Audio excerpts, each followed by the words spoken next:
Aston Sharp as well. Keep an eye on him. He was very quick earlier on in 7th place. See if he can make those moves this time around. Next race, Junior X30, qualifying heat B versus D. Let's take you through the starting lineup then for this one. Santiago Alves and Ty Butley on the first row of the grid. Morgan Moore from Sandro Perez on row 2. Dinson Graham and George Nassar go from row 3. Aston Sharp and Rocco Coronel, they round out the top 8 on row 4 from Javier Barrasca and Sam Woolley on row 5. Harrison Mackie and Evan Johnson on row 6 from Julian Solovino and Florentin Atamata on row 7. Row number 8, we'll see Isaac Sea and Roberto Bass, followed by Toby Gale and Nicolaos Karagiannis. Then we have TJ Tefi and Luis Castellini. Row number 10, followed by Afonso Azevedo, as well as Nico Andrea De Putra, Elvis Karzuskas and Philip Carras. Row number 12, followed by Bernardo Pinto, Eva Davenstein, Adam Almes, Oni Tusku, and Katrina He. That follows at the back of the grid. Do we have everybody in? Yes, indeed. A total of 35 drivers coming to this race, B versus D, as 39 drivers, shall I say. Oh, this is the end of the day kicking in, and my calculations is gonna go from worse to even worse. So there you go. Let's get it together, shall we? Yeah, there we go. Last 2 races of the day. Shot of coffee, that'll help us out a little bit. Get us through these last 2. We'll be up all night though, and we'll be terrible tomorrow. There you go. Here we go. It's a trap. It is a trap. Coffee is a trap. Don't do it. There we go then. So looking forward to this one. Like you say, big names in this. We've had 3 race winners in this one. Romeo Acel was the last couple of winners in this one, as well as Freddie Lloyd. Both of those had it. Zanzarin also had a win. Unfortunately for Morgan Moore, in his race, he won on track, but that nose cone penalty did come into effect. Oh. So he did not take the win officially at the end of that one. So he starts this one, like I say, on that 2nd row of the grid. So he will be the one who we need to look at in this one for a better result, because he was very quick out on track. Hopefully this time around, he can keep his winning result on track. Drivers getting themselves ready. And yeah, they're just heading around now, ready to start this one, looking nice and controlled, aren't they? Yeah, it's down to the pole sitter, as always, to show the good example. And I was looking down the results, and this is Romeo Roussel, actually, who inherited the victory left out by yeah, the driver that we have at the front. Unfortunately, I was not able, Morgan Moore, to keep the results alive. So that means 1 win in the bag for Romeo Roussel. But that's for another day. Here we go again. We come across on the start-finish straight, and the lights go off. Green, green, green. Onto turn number 1 from the inside. I try for Santiago Alves. Oh, and a bit of a contact, unfortunately. One of those drivers coming across the grass. I think that's Aston Sharp. Yeah, remains to be seen. But apart from that, it's going pretty well for all the drivers into that first section of corners, as Santiago Alves was able to keep the advantage from pole position from Tad Buckley. And Morgan Moore, Sandro Perez, by the look of it, will go through the full classification in a minute, as some of the drivers you could see at the back trying to shake off the order a little bit, find a bit of space, because it was still very tight and outside of turn number 6 and 7. There we go, some of them with the Falcon drivers at the back end. It might be number 95 actually at the back end here, Nico Andrea Da Putra. A little bit in the mix as we're here back with the leaders, and indeed Santiago Alves with the Pauling machine able to hold on to that lead at the end of the opening lap. Yeah, this time around much better start than a chain coming off before the race even started. So leading the way and looking very good. Crucially, he'll have those fresh boots on his car. He didn't even start that one, but Morgan Moore, despite that, now leads the way, as through goes Ty Butley as well, up into 2nd place.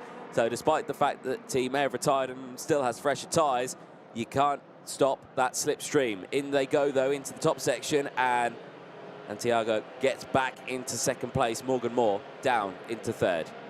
And picking up on Morgan Moore, looking down on the results, he actually had a 10-second penalty at the end of this race, because he was in the wrong position at the start and then at the front fairing mistake. Yes, he was under investigation as well, and when we saw the replay, he was up in the 2nd place spot. So yes, so that did come to fruition then.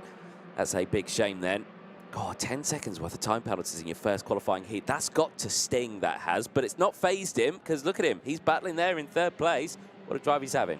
Yeah, he's more than willing to certainly fight back, because that double penalty actually signified for him a P20 at the end of this race that he won on track. So that one must hurt. And he needs a result because a P20 is pretty much the equivalent of a DNF at this stage. And he's going to need the results. So from this point on, certainly for Morgan Moore, this is gloves off. And whatever happens, at least he will come out of those races with certainly the satisfaction of giving everything. Yeah, well, this time around, he wasn't out of his starting position. He was all good because everyone was there. But sits there in third place, and he's watching these two battling away. Goes slightly defensive there, looks to the inside there on Santiago Alves. Alves wise to it and covers any attack. Rocco Coronel, though, sits there in fourth place. As now goes to the inside. There goes Morgan Moore. No drama there whatsoever. Gets that position done. Coronel not able to attach onto the back there. And now you see these three who will hopefully push each other along and close up that gap to Tyg Butley, who's opened up now a 3/10 battle, gap, I should say, as he goes through. There is Sam Woolley in the background there trying to get down the inside of Sandro Perez. I think he did manage to get that one done. So Perez under pressure now. As Morgan Moore now takes the lead of this race. All three of them getting past, like I said. Let's see if Morgan Moore will be able to hold on to that lead as his fellow countryman Sam Hawley and the British driver Sam Hawley, while Morgan Moore is from Ireland. Sam Hawley the fastest in this race. Let's see, he's all the way down to P6 at the moment, 4 places gain, and you can see the gap hasn't been able to grow that much. Rocco Coronel with the easily recognizable crash helmet, the Oranje from the Netherlands for the Dutch driver in P3, trying to shake off the order with Tide Buckley further back. Tide Buckley, if he stays where he is, he actually will have good chances to finish this first day of racing in P3 overall. But he would not say no to certainly fighting for the victory, or maybe picking up that victory. Tide Buckley, that would signify for him, well, a P3 result, and it has changed again. So he definitely need that P1 result. Oh, big moment there with a spin sideways. There goes the number 5 back onto the track. Round goes Santiago Alves, and that was a heart-in-mouth moment, and we said he would have had perfect tyres going into this weekend. They will be shaped like 50-pence pieces now, absolutely flat-spotted. Oh, such a shame for pole sitter Santiago Alves, who was kicked in a moment there with Rocco Coronel by the look of it.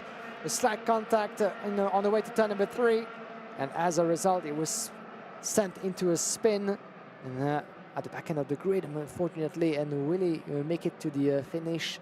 Remains to be seen, but it just tumbled down the order, unfortunately. That's one of the biggest turn of events for this first day of racing. As in the meantime, unshaken, Rocco Coronel gives a chase to Morgan Moore. Yeah, here's a replay of what happened there then. So Rocco Coronel looks to the inside and just unsighted, closes the door, does Alves, and wow, fully sideways, and great avoidance there. I do wonder if there was any contact, because from that side... Oh, there was definitely.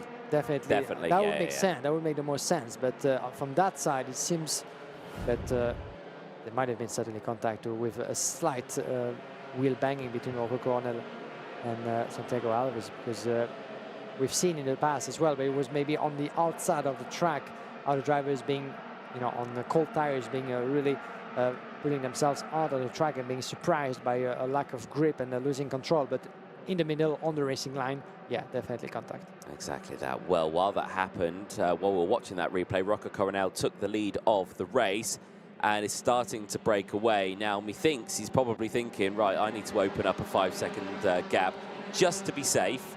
Obviously, I'm sure the stewards will be looking at that one, but very heart-in-mouth moments as we go on to the final lap. And, well, there you can see Morgan Morse just saying, right, you keep going, I'm not going to attack you. And Rocco Coronel, yeah, has received the investigation flag there for that incident. So Morgan Moore here might come second in this one on the track, but potentially might win it with someone else seeing a penalty. We just don't know yet. For Rocco Coronel, it's he's just clutching on straws now, whether or not he can make it to the end of this race. And right now, Morgan Moore, sitting there in second place, is looking for the gap. But Rocco Coronel, I can imagine a lot of pressure on those shoulders right now in this qualifying heat. Goes defensive into the bottom section of the track now, trying to defend this spot. And each defensive move, Tyke Buckley closes in, and so does Jensen Graham. Jensen Graham, who's come out of nowhere, I would add, who's come through now. One position up from his original starting spot. No change here, though, but across the line will be a side-by-side finish. Rocco Coronel will take it, but he is under investigation after that incident in towards turn number 2. This corner here that they just whizzed past. But Rocco Coronel takes it from Morgan Moore. Tyke Buckley, Jensen Graham, Sam Woolley, the top 5. Yeah, good performance from Rocco Coronel, and another victory, the second in a row for Victory Lane after Cahal Clark. Rocco Coronel joins his teammate along with Romeo Russell, Noel Sunzaren and Freddie Lloyd as winners of qualifying heats in the junior class, and of which we have one more race just after this one. And then it will be about time to wrap things up already for this first day of racing, the A versus E coming up in just a few moments. The time to take another breather after that strong performance, and 25,000 of a second between Coronel and Moore at the end. Very, very close there, but something tells me this race isn't over just yet, and that will go to the stewards at the end, I'm pretty sure. But for our drivers, they make their way back into Parc Ferme. And here's a look then at the provisional classifications at the end of that one. Rocco Coronel takes the win.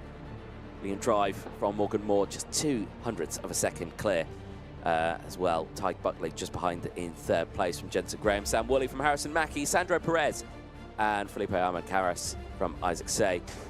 Javier Baresca from George Nassar. Toby Gale from Julian Zavillo and Louis Castellini. Florentin Hatema rounds out the top 15 out on track.